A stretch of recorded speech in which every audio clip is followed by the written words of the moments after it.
Hello folks, Representative John Lee here.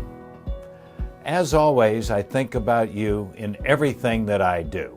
I want to start today by reading a quote from former Speaker Assembly Willie Brown, who later became the mayor of San Francisco.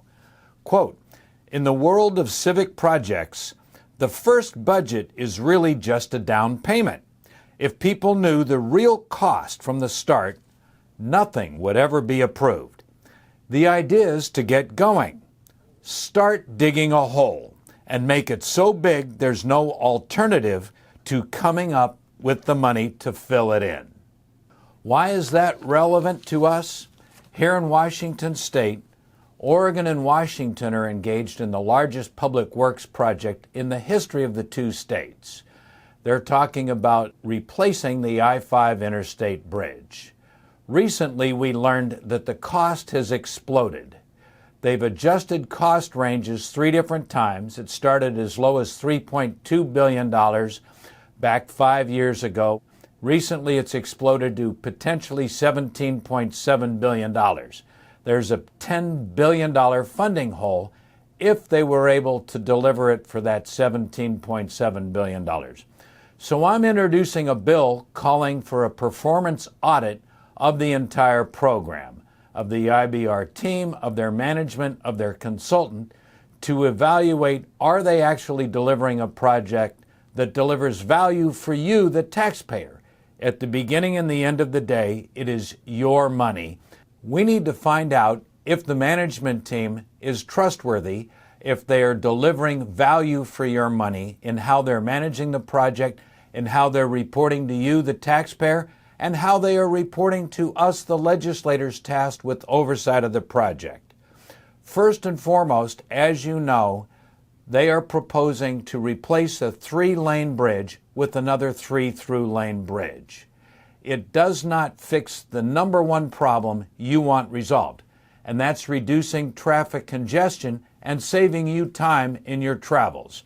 And that's a huge problem because overwhelmingly that's the issue people want fixed, and it doesn't do that. Different aspect of the problem is that the program misled the public and legislators about projected transit ridership in order to justify the inclusion of light rail on the project.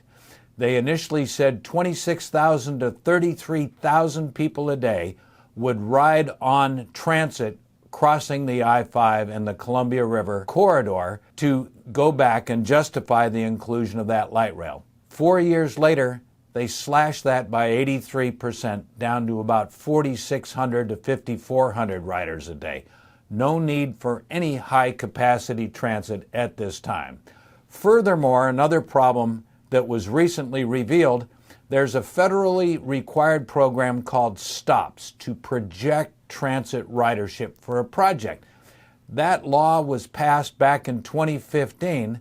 For a decade, that's been the law of the land, and yet the IBR did not use that STOPS program, and therefore just last fall they had to slash that transit ridership.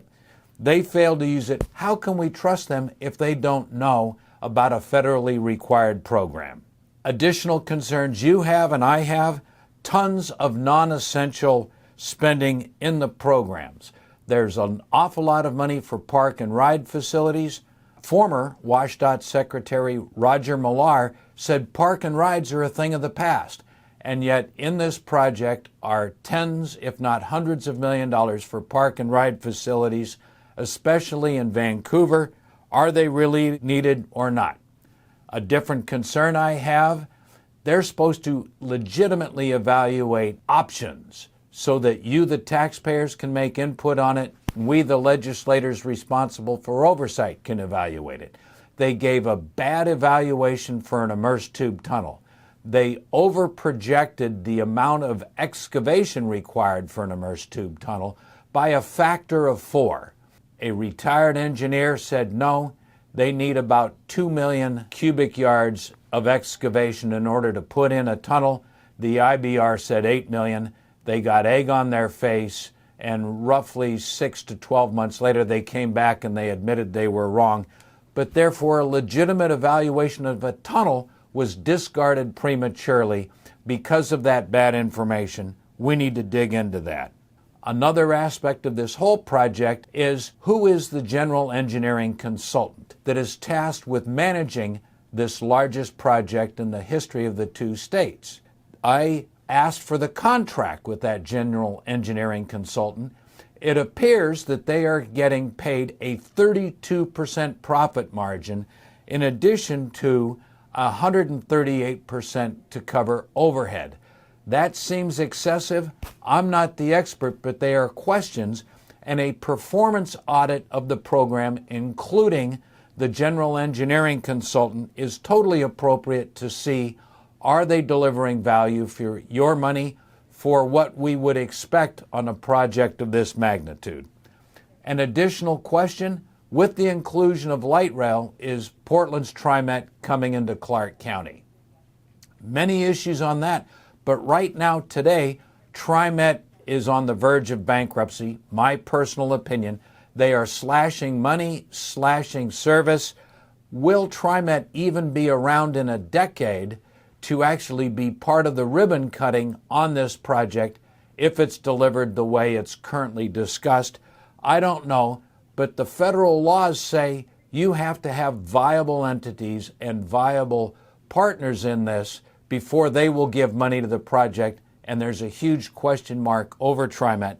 Again, one more component of a performance audit. Another thing I'd like to highlight is the program has been telling citizens a 10 to 15 year construction period. In reality, if you look at the construction contracts they're proposing to deliver, they are talking about a 20-year construction period that today construction would not be concluded until 2045. That's something you need to know. Is that realistic for them to deliver this? At the end of the day, this is your money, and I feel my job is to help fight to ensure you get value for your money. A performance audit, the bill that I'm going to introduce, will request that our JLARC committee do a performance audit of the program before we pour billions of your tax dollars into the program.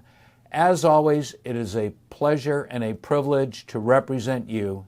You want value for your tax dollars. I'm fighting to help deliver that and ask the questions that so many of you citizens are teeing up for me to dig into. Thank you so much. My bill will hopefully get a hearing and be enacted so that we can make sure you're getting that value you deserve. Thanks so much.